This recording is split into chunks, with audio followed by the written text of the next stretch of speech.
community leader ni mutala no nyina anim aye serious wo se aba no nya adwuma aba ya waba what touch every segment of education and na ye nuan mo yisini also you say papa she 1 and 2 wo munya ba bi kura nsua de aba ya si school dan e bi nsida 75% completion ewo kumasi a ena akura pesi osua sunitwa osua ha yesi even Chinese movie kura na ebe yibi enkura ba hu e friend Ghana Chinese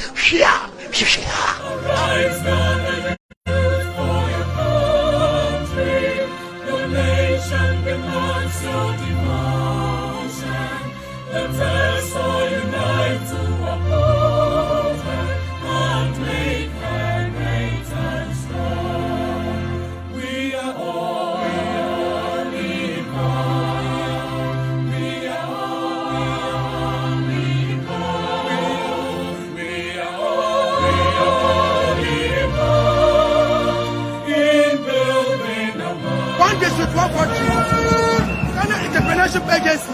Can you not get NPSS?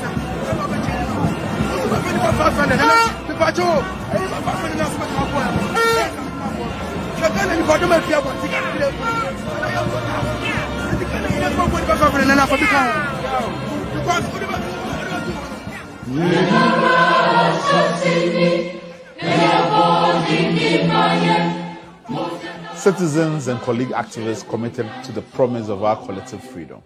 I address you today, exactly a year to the day that the full scale of our government's brutality was unleashed, not only on me, but also on you, and on our collective desire to believe in the moral good of our republic and this democracy. As you are aware, Friday, 11th February 2021, at around 4 p.m., I stepped off the Air Portugal flight TP1527 from Lisbon, Portugal, at the Kotoka International Airport into this country. Even before I took that flight, I was aware that the regime was seeking to arrest me at first opportunity. In fact, the day before my flight, I had information that officials from the Ghanaian embassy in London had been sent scurrying to find my residential address at Cambridge University. Student leaders in the Ghanaian community at Cambridge had been contacted to help the government fish me out. Even when I found this out, I was undeterred in my resolve to stand up to the bullies. I packed my bag and resolved that even if coming to Ghana meant death, at least I would die on the soil of my fathers, and with the dreams of the generation written on my tombstone. While transiting at the Lisbon airport in Portugal, I stayed on the phone for nearly an hour strategizing with my lawyers and putting in place measures to protect the privacy of my communications and the safety of my family and close associates. And so, when I stepped off that plane, I did so fully aware of what awaited me, or at least so I thought. At the very least, I understood that running away would mean surrendering our superior moral claim to persons who are driven by their criminality and whose stock in trade is laundering a politics of despair. It was important for me to demonstrate to those who, through their greed and appetite for quick profit and illicit wealth, have set our republic back, that this country belongs to us too. I wanted our immoral leadership to understand that the belief in justice and the audacity of freedom that won our fathers' independence continues to live to this day, even if in small doses, in echoes and in little murmurs. I wanted them to understand the tenacity that lies within young people who have embraced Fix the Country and made it their own. My presence in Ghana, despite the threats and the warnings that I will be arrested and possibly killed, was the beginning of the triumph of our revolution. We showed up for our country and we won the psychological battle over a corrupt leadership that has lost its way and now plunders this country in revenge. When I arrived at Kotoka, I was arrested by heavily armed individuals wearing balaclavas and clad with everything but the humanity or respect for individual liberty and the rule of law. I was ushered into a room where for the best part of 5 hours, I was beaten, spat on, denigrated and dehumanized. Unknown to the authorities, there had been 2 lawyers waiting for me at the airport and another waiting at the airport police station, where it was naturally expected that I would be taken to if I was arrested at the airport. And so for 7 hours, my lawyers waited at the airport without any idea of what was happening to me. After a full night of searching for me, my lawyers were compelled to release a statement informing the public that I had arrived that evening at Kotoka International Airport and had since disappeared. I was subsequently blindfolded and driven out of Accra in search for jails with the roughest conditions. I ended up at the Sherman police cells, where I shared a jail cell designed for 4 people with nearly 30 to 40 others. Over 35 days, I came to terms with the true brutality of our democracy and the inhumanities of those who man it. In jail, as they have since admitted themselves, they planted a man in that cell with a knife. Yet, while they meant evil against me, our clean hearts meant that their desire to punish me and make me a scapegoat for all those that dared to believe in the promise of a new Ghana was transformed into a conduit for good, but also a beacon of our inspiration for many others who seek the light and the vision of freedom. Jail confirmed for me the humanity of those who have been left behind and are considered as undesirable. For when I was at the risk of death in those prison cells, it was those complete strangers who formed a protective circle around me and kept watch over me throughout the night to make sure that the person they had planted in that cell did not have access to me. Colleagues, a year has passed since that arrest. In these 12 months, my passport has been seized from me. All attempts have been made to disrupt my professional and academic activities. I have been under continuous government surveillance, and my mobile communications and transactions are continuously monitored by a regime that knows only the language of intimidation and the abuse of power.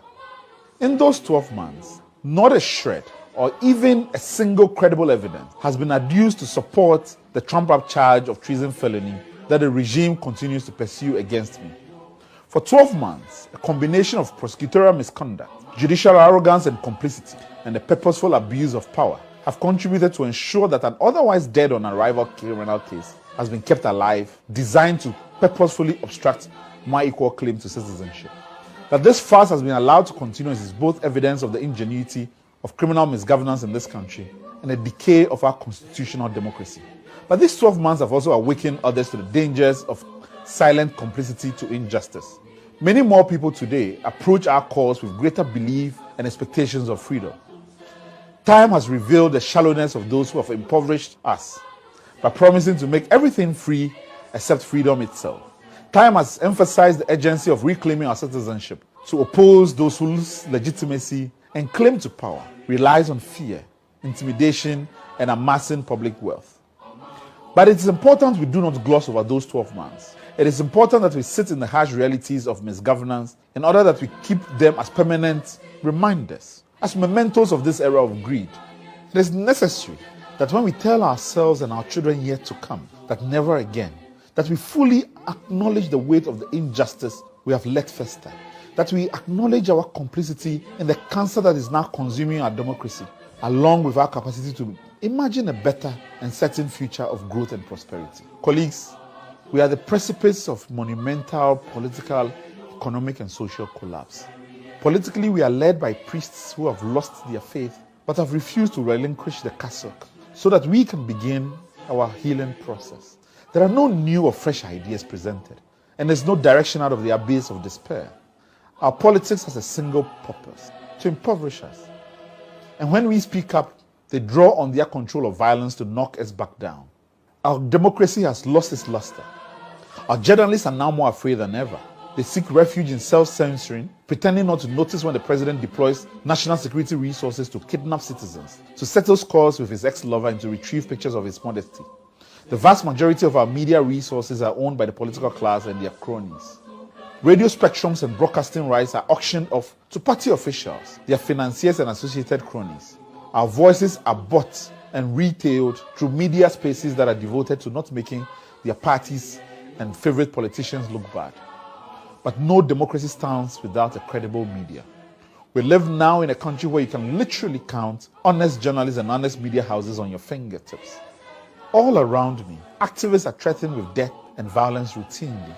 And yet all this we have normalized. People continue to ask me daily and innocently, why do you want to die for Ghana? But why must the only payback for our advocacy and our desire for a better democracy be death? Why must we stare at death just because we want the better for our society and for ourselves? Any society that promises death in exchange for freedom is not a society worth dying for. Colleagues, every day, we ordinary citizens grow louder in our demands for constitutional reforms. And yet every day they grow more bolder in ignoring our plea for reform and for changing course. Our electoral dictatorship is underpinned by a constitutional document that guarantees for our president and his entourage obscene powers and unaccountability. The utility of our constitution its design and the assumptions that underpin it have not only failed, but are now also used to stifle dissent, to muzzle accountability, and to freeze imagination purposefully. The 1992 Constitution is a package deal of bad and untested ideas. Time has shown us its limits, as well as its inability to ground our desire for true freedom and economic justice. We have for ourselves a constitution that continues to crumble in the face of religious fundamentalism. A constitution that loses its balance when called upon to protect fundamental human rights. When our communities are dispossessed for the benefit of foreign capital interest. When our minds are sold off to foreigners and cronies, and while our communities starve, our constitution looks the other way. Even in the face of the gravest environmental distraction of any generation, we are unable to look to our constitution for direction in confronting the abuse of power more squarely.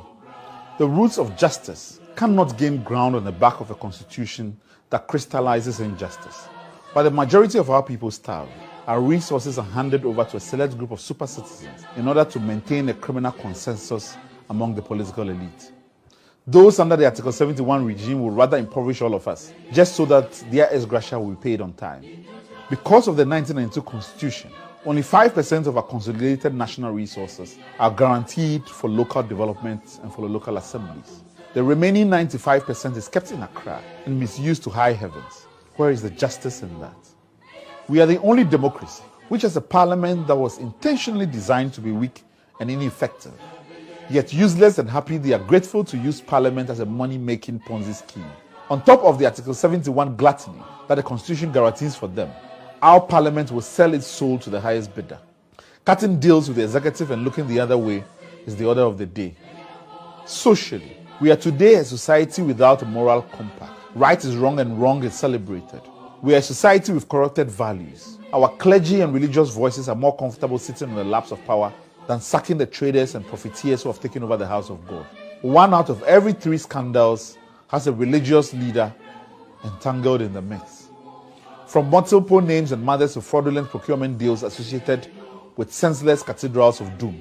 Several of our civil society voices have been co-opted by the pursuit for money. That today they are perpetually auditioning to catch the president's eye for appointments and hand-me-downs.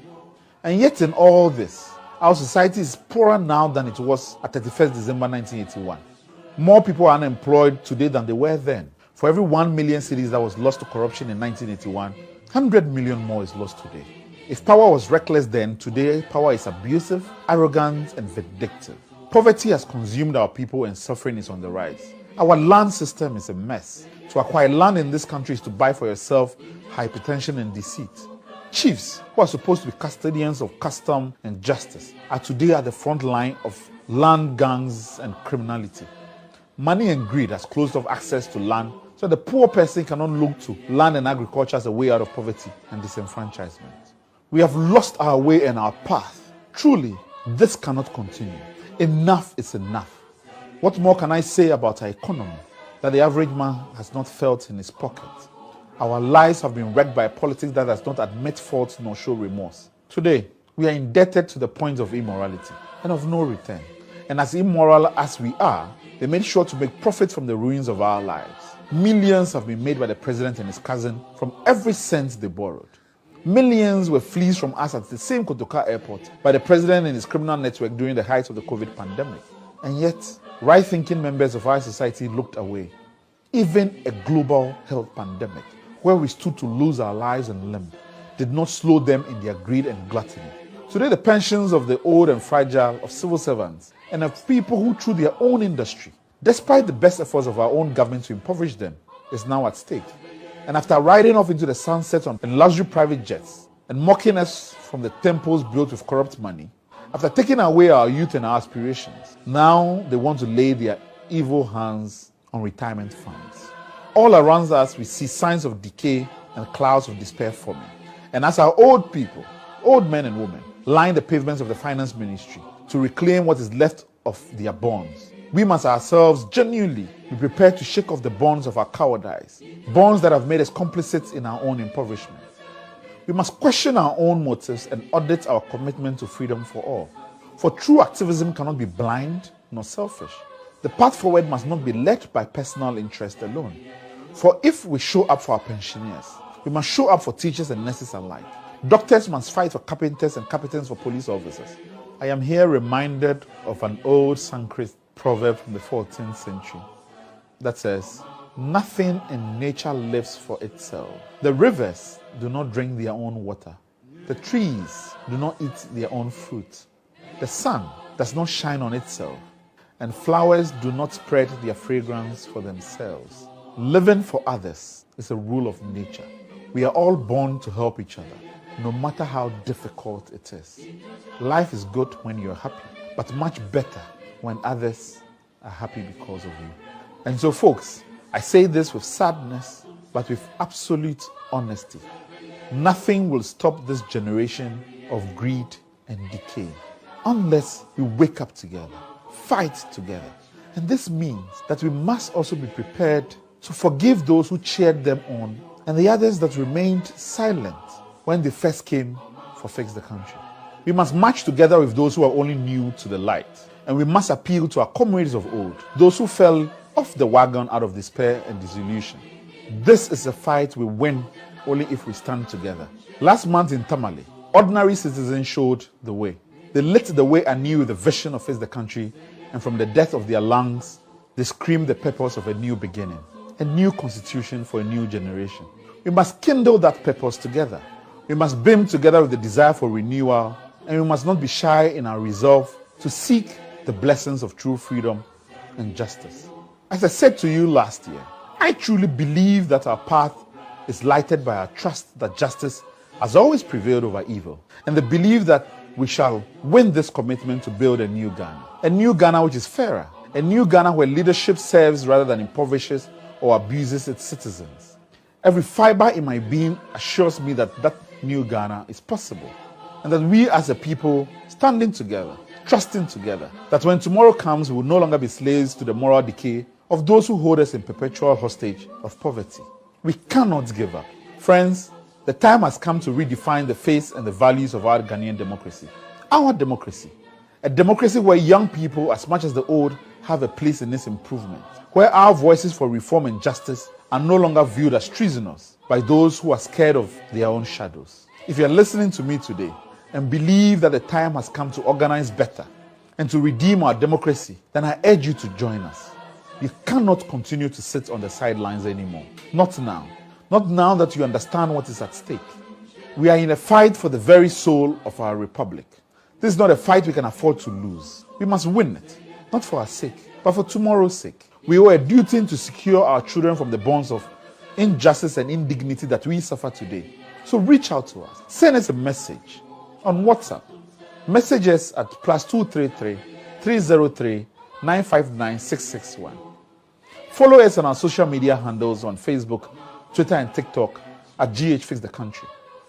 Email us at secretariat@ghfixthecountry.org. We can do this together.